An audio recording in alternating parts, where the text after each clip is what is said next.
नमस्कार, मी अजित चौगुले महाराष्ट्र दर्पण मध्ये तुम्हा सर्वांचं स्वागत करतो। पिंपरी चिंचवड महानगरपालिकेच्या प्रभागातून आढावा या विशेष कार्यक्रमातून आपण आज प्रभाग क्रमांक 12 रुपीनगर या भागामध्ये होतो। खरं तर इथं आल्यानंतर आपल्याला समजलं की या प्रभागातून इच्छुक असणारे दादासाहेब सुखदेव नरळे यांच्या घरी गेल्या आठवड्यात एक दुःखद प्रसंग घडला। त्यांचे चुलत भाऊ असणारे रोशन नरळे यांचं अकाली निधन झाल्यामुळे कुठेतरी त्यांनी निवडणुकीतून माघार घेण्याचा क्रमांक 12 काही नागरिकांशी संवाद साधणार आहोत आणि त्यांचा तो निर्णय नागरिकांना काय वाटतो। नमस्कार, सर्वप्रथम आपलं नाव सांगा। सर्वेराव भिवाजी शिंदे।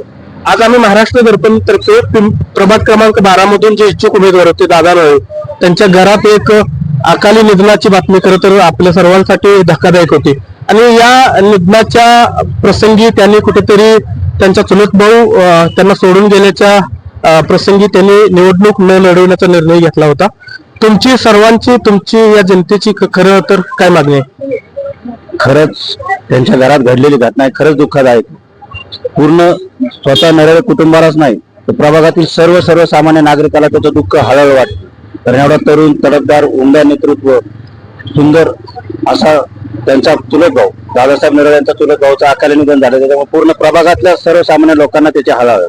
पण त्यांनी तो खरंच या निवडणुकीतून माघार घ्यायचा निर्णय त्यांनी म्हणजे घेतला होता जवळजवळ, तर तो निर्णय बाहेर आल्यानंतर सर्वसामान्यातले आमच्यासारखे सर्वसामान्य युवा नेतृत्व, काही महिला, काही कष्टकरी, बेरोजगार, मजूर, उद्योगधंद्यावाले सगळे सहकारी त्यांना गेली 4 दिवसापासून त्यांच्या सकाळपासून संध्याकाळपर्यंत त्यांच्याशी चर्चा करते।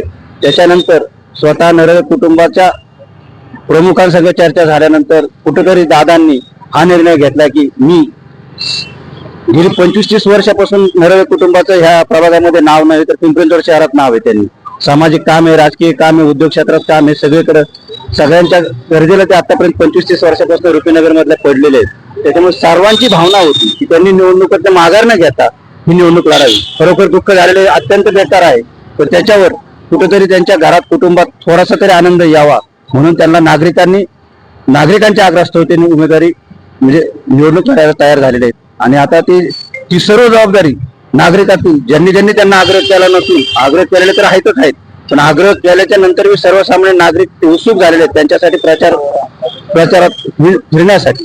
बाबा तुम्ही प्रचारात बाहेर येऊ नका, आम्ही तुमच्या प्रचाराची धोरण आमच्या खांद्यावर घेऊन आम्ही तुम्हाला निवडून आणण्याची जबाबदारी आमची आहे, असं सर्व 12 नंबर प्रभागातील नव्हे तर त्यांचे बाहेरच्या प्रभागातील मित्रमंडळी हे सगळेजण ते तयार झालेले आहेत। त्याच्यामुळे त्यांनी ती तयारी दाखवलेली आहे आणि ते त्यांचा उमेदवारी अर्ज भरायला तयार झालेले आहेत। 2012 असेल, 2017 असेल, दादा नरळे यांचे वडील सुखदेवप्पा नरळे यांनी या भागातून खरं तर निवडणूक लढवली होती। काही अवघ्या फरकाने त्यांचा पराभव जरी झाला असला तरी 2017 पासून सातत्यानं आजपर्यंत हे नरळे कुटुंबीय अनेक नागरिकांच्या संपर्कात आहे, परंतु ऐन निवडणुकीच्या तोंडावर त्यांना दुःखद घटनेला या सामोरे जावं लागलं आणि त्यांचा तुम्ही विचार परिवर्तन करण्यासाठी काय प्रयत्न करणार आहात?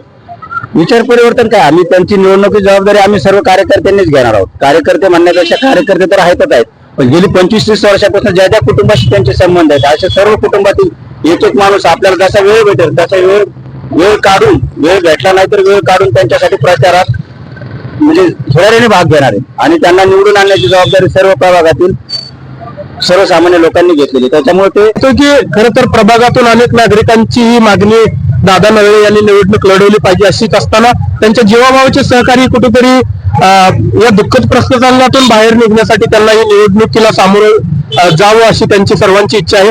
आपल्यासोबत अजूनही काही कार्यकर्ते सहकारी त्यांचे किंवा प्रभागातील नागरिक आहेत। शरद जेदे।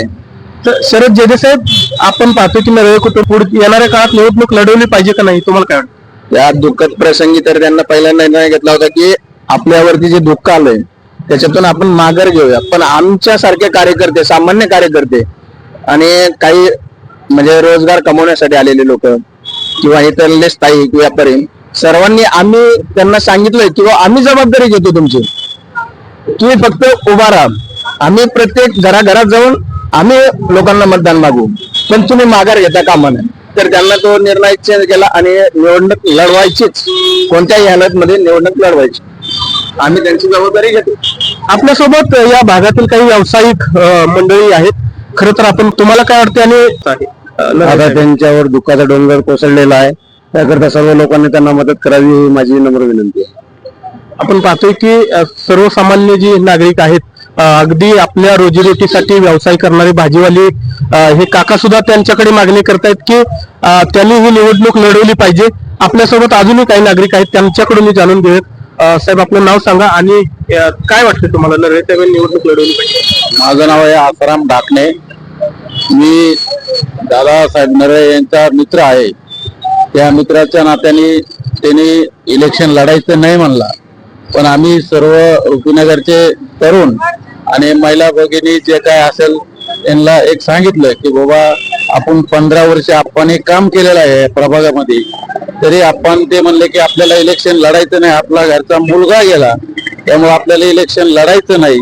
पण आम्ही सर्वांनी एक साथ घातली की आपण एवढं वेळ तुम्ही काय येऊ नका बाहेर कुणीच, पण आम्ही सर्वजण तुमची जबाबदारी आम्ही स्वतः खांद्यावर घेऊन आम्ही या ठिकाणी प्रचार आम्ही स्वतः करणार आहेत. बाकी एवढंच. तुमचं नाव काय आणि तुम्हाला काय वाटतं आपण नरळे कुटुंबाने निवडणूक लढवली पाहिजे का नाही? गेल्या 25-30 वर्षापासून त्यांचं सामाजिक राजकीय त्याच्यामध्ये मोठं काम आहे. इथं बाहेरून येणारे लोक रोजगाराबद्दल स्वतः ते व्यवसाय घेतात, रोजगार उपलब्ध करून देतात. लोकांच्या हॉस्पिटल म्हणा अनेक अडचणी तर त्यामध्ये ते सक्रिय असतात.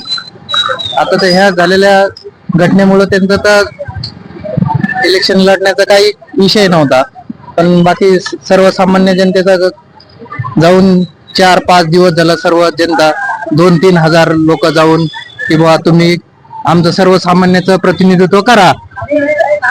ह्या अनुषंगाने त्यांना सर्वसामान्यांनी कुठेतरी लढण्यासाठी मान्य केलेलं आहे. त्यांचं तर लढण्यासाठी नकार होता. तुमचं नाव काय आणि या भागात नरळे कुटुंबाचं काम खरं तर खूप मोठं आहे आणि त्यांनी निवडणुकीला सामोरं गेलं पाहिजे ते करून तुम्हाला काय वाटतं? हो, नक्की. कारण आज रुपीनगरचे जे हे आहे नेतृत्व करणारे स्ट्रॉंग नेतृत्व असं कोण नाही. रुपीनगरच्या समस्या जातात. संपूर्ण पिंपरी चिंचवडचा जर विकास बघितला तुम्ही आणि फक्त रुपीनगरचा विकास बघितला तर याच्यामध्ये जमीन आसमानचा फरक आहे. आज एकही फुटपाथ नसलेले बस आहे, पण बस स्टॉप नसलेले, रुपीनगरला आतमध्ये यायला रोड नसलेले, पिंपरी चिंचवड मध्ये एकमेव भाग आहे, एकही गार्डन नसलेलं आहे. हा पिंपरी चिंचवड मधला एकमेव भाग आहे. आई वंचित का राहिले? प्रभाग हा खूप खूप मोठा आहे, पण रुपीनगर भागच का वंचित राहिला? आणि रुपीनगरच्या विकासासाठी नरळेंनी निवडणूक लढवली पाहिजे. आणि ते यावेळी त्यांच्या घरी थोडे आकस्मिक त्यांच्या तुमच्या मुलग्या तुलस भावाचे निधन झाले, मग त्यांनी निवडणूक न लढवण्याचे ठरवलं होतं. पण रुपीनगरच्या लोकांनी त्यांना जाऊन आग्रह केला की कोणत्याही परिस्थितीत निवडणूक लढणे फार गरजेचं आहे. कारण नागरिकांचा वाढती मागणी ही आहे की नरळेंनी आपलं दुःख बाजूला सारून कुठेतरी निवडणुकीला सामोरं गेलं. पण आपण अजूनही काही दुकानदार इतर व्यावसायिक असतील त्यांच्याही प्रतिक्रिया सोबत काही व्यावसायिक आहेत. आपण दादा पाहतोय या भागातील एक उमद नेतृत्व दादासाहेब नरळे यांच्या कुटुंबावर एक दुःखाचा डोंगर खर तर कोसळला आणि त्यांनी या दुःखद प्रसंगी निवडणूक न लढवण्याचं जाहीर केलं. तुमची प्रतिक्रिया काय असणार?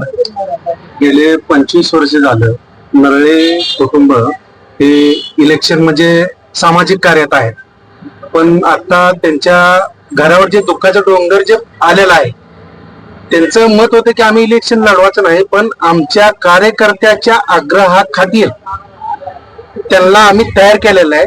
आणि त्यांची मिसेस जे आहेत दादासाहेब नरळे यांची मिसेस ते निवडणूक लढवणार ही 100%. तर नागरिकांच्या एवढे या भागातून जोर धरू लागले आहे.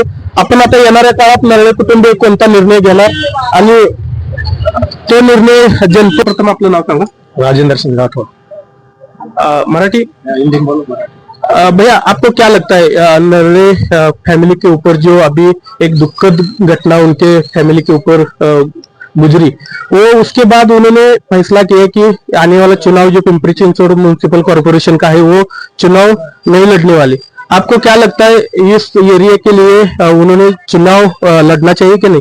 बिल्कुल लड़ना चाहिए. दादा एक अच्छे कार्यकर्ता भी है और लोगों की सोच भी अच्छी है. भाई ऐसा नया कैंडिडेट कुछ दिखना चाहिए. और काम भी अच्छा है दादा का, बहुत लड़ना ही चाहिए।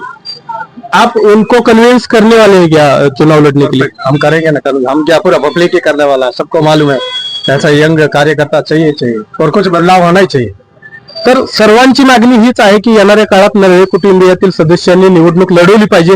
त्यांच्या या दुःखद प्रसंगी सर्व जनता त्यांच्या सोबत आहेत, परंतु या दुःखद घटनेतून बाहेर पडण्यासाठी व या प्रभागातील जनतेच्या सेवेसाठी, या प्रभागातील विकास करण्यासाठी नरळे कुटुंबियांनी ही निवडणूक लढवली पाहिजे असा आग्रही मागणी या ठिकाणी प्रभाग क्रमांक 12 मधील नागरिकांच्या, त्यांचे ज्येष्ठ सहकारी आणि अनेक वर्षांपासून त्यांच्या वाटचालीत संघर्षमय वाटचालीत नेहमी साथ देणारे ज्येष्ठ सहकारी इथं आहेत। त्यांच्याकडून जाणून घेऊयात की त्यांना हा निर्णय किंवा या जनतेची मागणी त्यांना कशी वाटते। साहेब, सर्वप्रथम तुमचं नाव सांगा। पांडुरंग बाबुराव कदम, उपविभाग प्रमुख, शिवसेना, उद्धव ठाकरे गट।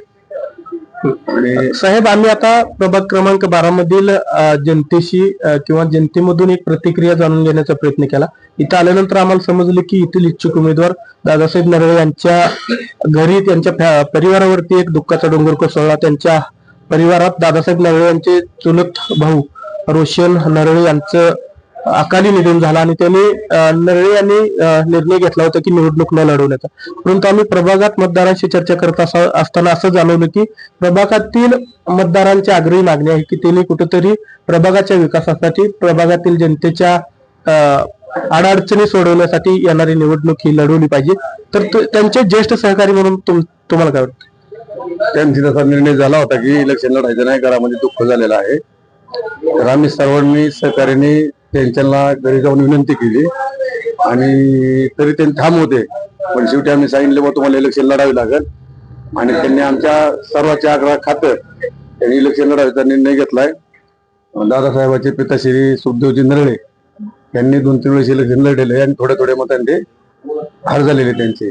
तर आता वातावरण चांगलं आहे आणि त्यांनी इलेक्शन लढावा ही प्रभागातल्या सर्व जे कार्यकर्ते तरुण मुलं आहेत त्यांची क्रेज त्यांची आहे, तर त्यांचं सगळ्यांचं म्हणणं की इलेक्शन लढावं। तसंच आम्ही ज्येष्ठ लोक आहेत, आम्ही पण त्यांच्या बरोबर आहोत आणि जे आता जे वातावरण झालेलं आहे प्रभागामधलं, तर सगळ्यात जास्त म्हणजे त्यांना पाठिंबा मिळतोय समाजामधून, कारण एक नवीन नेतृत्व हुशार आहे, सुशिक्षित आहे आणि नक्कीच दादासाहेब नरळे प्रभागाचं कायापालट करतील असं आम्हाला वाटतं। म्हणून आम्ही त्यांना आग्रह केला की तुम्ही इलेक्शन लढलं पाहिजे, आम्ही त्यांच्याबरोबर आहे हे त्यांना सांग।